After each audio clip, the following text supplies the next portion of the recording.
ದೇವಸ್ಥಾನದ ಬಗ್ಗೆ ಮಾತಾಡಿದ ಸಮೀರ್ ಅಂತ ಹೇಳ್ತಾ ಇದ್ರಿ. ಏನ್ ಮಾತಾಡಿದ ಸಮೀರ್? ಹಿಂದೂ ದೇವಸ್ಥಾನ ಹಿಂದೂಗಳದ್ದೇ ಇರಬೇಕು ಅಂತ ಹೇಳಿದಾನ ಅವನು, ಹಿಂದೂಗಳದ್ದು ಅಲ್ಲ ಅಂತ ಹೇಳಿಲ್ಲ. ನಾಚಿಕೆ ಆಗ್ಬೇಕು ನಿಮಗೆ.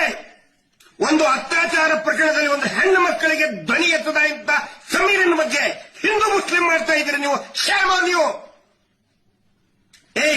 ನಿಮಗೆ ಒಂದು ಪ್ರಶ್ನೆ ಕೇಳ್ತೀನಿ, ಒಂದೇ ಒಂದು ಪ್ರಶ್ನೆ.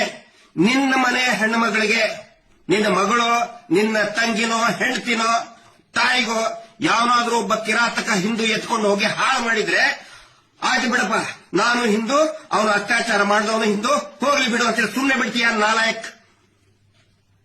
ಒಬ್ಬ ಮುಸಲ್ಮಾನ ಹೆಣ್ಣು ಮಗಳನ್ನ ಒಬ್ಬ ಮುಸಲ್ಮಾನ್ ಕಿರಾತಕ ಎತ್ಕೊಂಡು ಹೋಗಿ ಅತ್ಯಾಚಾರ ಮಾಡಿ ಹಾಳು ಮಾಡಿದ್ರೆ ಆಯ್ತು ಬಿಡಪ್ಪ, ಮುಸಲ್ಮಾನ್ನೇ ಮಾಡಿದ ಬಿಡು ಅಂತ ಯಾರಾದ್ರೂ ಸುಮ್ಮನೆ ಬಿಡ್ತಾರ?